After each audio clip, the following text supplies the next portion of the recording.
You're probably asking yourself, why are you holding a spatula? Well, let me tell you why. This spatula reminds me of days gone by, better days. When I was a young boy, I wanted to be a chef. I wanted to smoke the best of meats, cook the most delicious pastries. I wanted to be the best chef in all the land. I wanted to get in the kitchen. I wanted to roll my sleeves up, get my hands dirty. I wanted to make the best souffles. I wanted to make casseroles.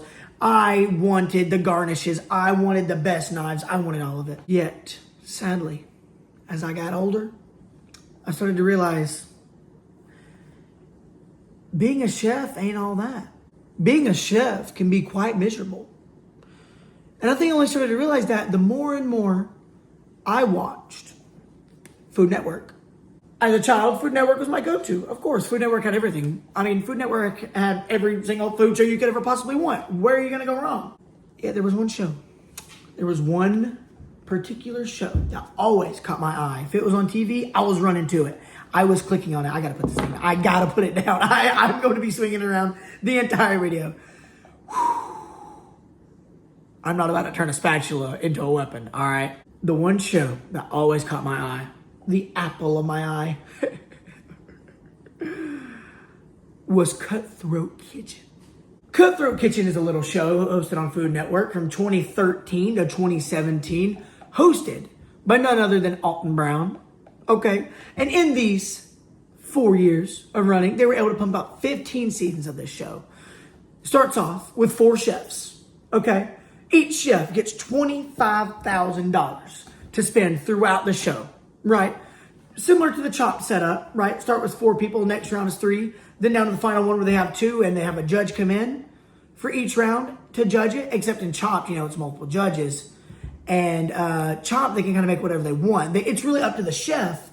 The chef in Chopped has to take the ingredients that they are given and make dishes out of them, and they get judged on the dish they're making. However, Cutthroat Kitchen is a little different, right?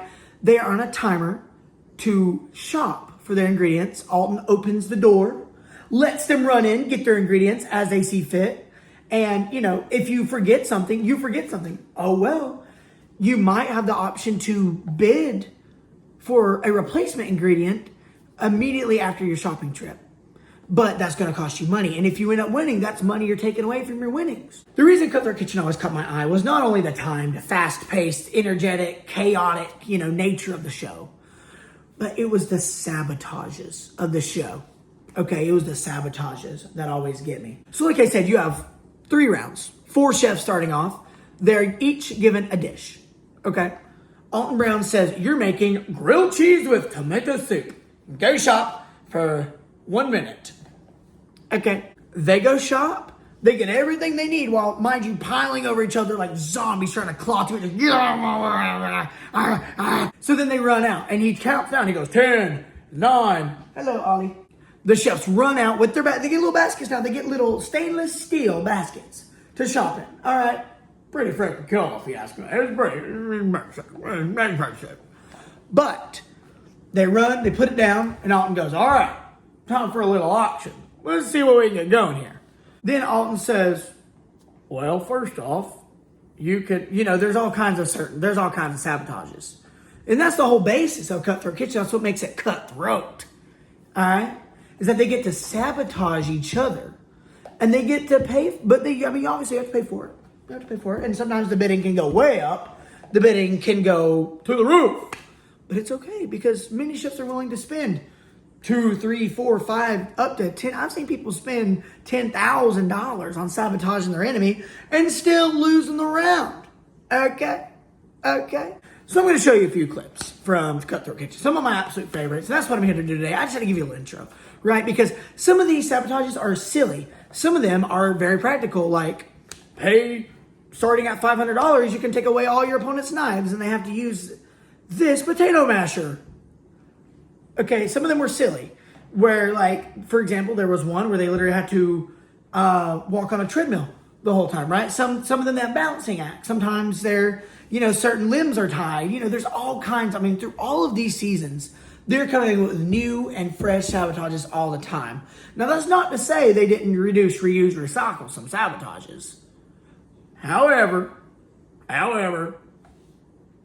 there was a lot of cool ones, so we'll give them that. So, here's one of my first favorite clips that I really, really like from Cutthroat Kitchen. To the oven. Hey, chefs, you like my fruit bowl hat, huh? Would you like to see your opponent have to wear this hat for the remainder of the challenge? Of course, you can't keep a hand on it at all times. But I gotta tell you, this thing is really heavy and amazingly uncomfortable. So here's Juan, poor guy. He only has one arm and hand left to finish your fruit tart. Boom! I am feeling pretty good. You gotta hold on with your hand. You're probably not as graceful as me. Every time a piece of fruit falls, I fine you $500. So, as you can see in this first clip, he has to wear a bowl of fruit on his head, okay?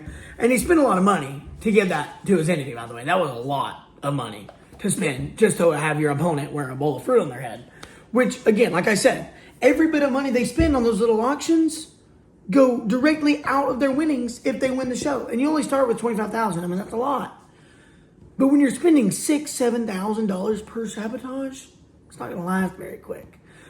I remember one episode, I couldn't find it, but this one guy ended up winning the show, but he had like $3,000 left, $2,000 or $3,000.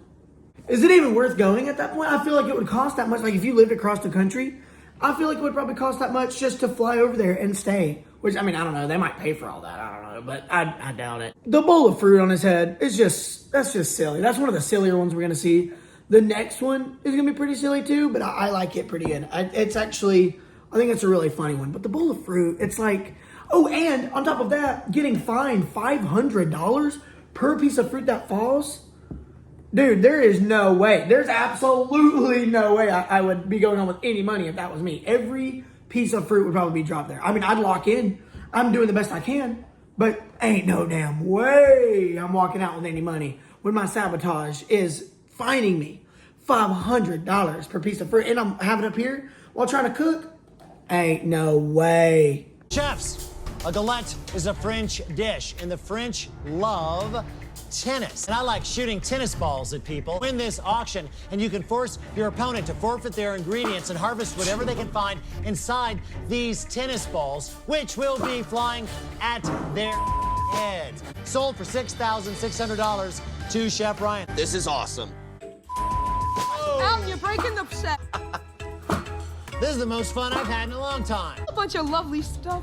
I start using my knife to open them. Thank you, Alton, very much for firing balls at my head. Also, you'll see it on multiple episodes, but as they go to close the oven when they're putting something in, it'll flash the capital, the name of the oven, which is just a very subtle ad that you see almost every episode. But anyway, this one I think is kind of funny. I mean, he's literally got a tennis ball machine just shooting them at her, not to mention her ingredients getting taken away just so she can cut open the tennis balls and get the ingredients out. I'm not gonna lie, I would probably spend good money on that one. Just to be able to take away all my opponent's ingredients, I mean, that's just a practical one. The tennis balls were just the icing on the cake. But, the tennis balls with ingredients inside, that just sucks. But also, I wanna know, do they have a meeting room? Do they have like a boardroom, a writer's room where it's like purely dedicated to sabotages? I want to know if there's an entire writer's crew purely dedicated to coming up with sabotages. Also, another thing you'll notice too is that the chefs love talking trash to each other. And I looked it up after I was doing a little bit of research about the show, just, delving more into it. Found out that the producers and everybody actually encouraged them to talk trash on each other. They encouraged them to say bad things about the other chefs. So, I mean, no wonder they're like, you called me a mean name at the beginning of episode. You called me dumb? I'm sabotaging.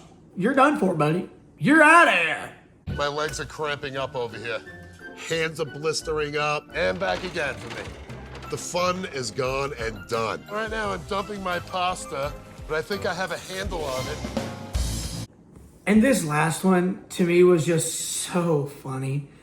I mean, having the whole mine shaft set up with the cart and him going, and then just digging into the pot with his shovel, that is so funny. I mean, that is a legitimate funny sabotage. I know most of them, I'm always like, don't spend a lot of money. Don't spend a lot of money. You don't need to spend a lot of money. Save your money. You want to go home with your money. That one I would pay big money for. Just to see someone literally having to go with the mine cart, I would pay good money. I would pay so much money. And then for him to be like literally trying to cook pasta with a shovel. Yeah, done, buddy. I'm spending $25K on that bad boy. I'm gonna spend my money on that just to watch you suffer. I'm sorry about it, but like I'm here to win. And at that point, you won already just by sabotaging him in that way. But here's my question for you. If you were to say literally spend all of your money, but win the show by, but you spend all your money on sabotages, right? But you win the show altogether because of how much you spent on sabotages, would it really feel like winning? Would it be worth it to spend all your money on sabotages just to win? Like obviously most people are there for the money, but would it feel right in your heart? Would it feel morally right to know that you got to the end? You won the show. You beat the judges. You beat the clock. You beat everything.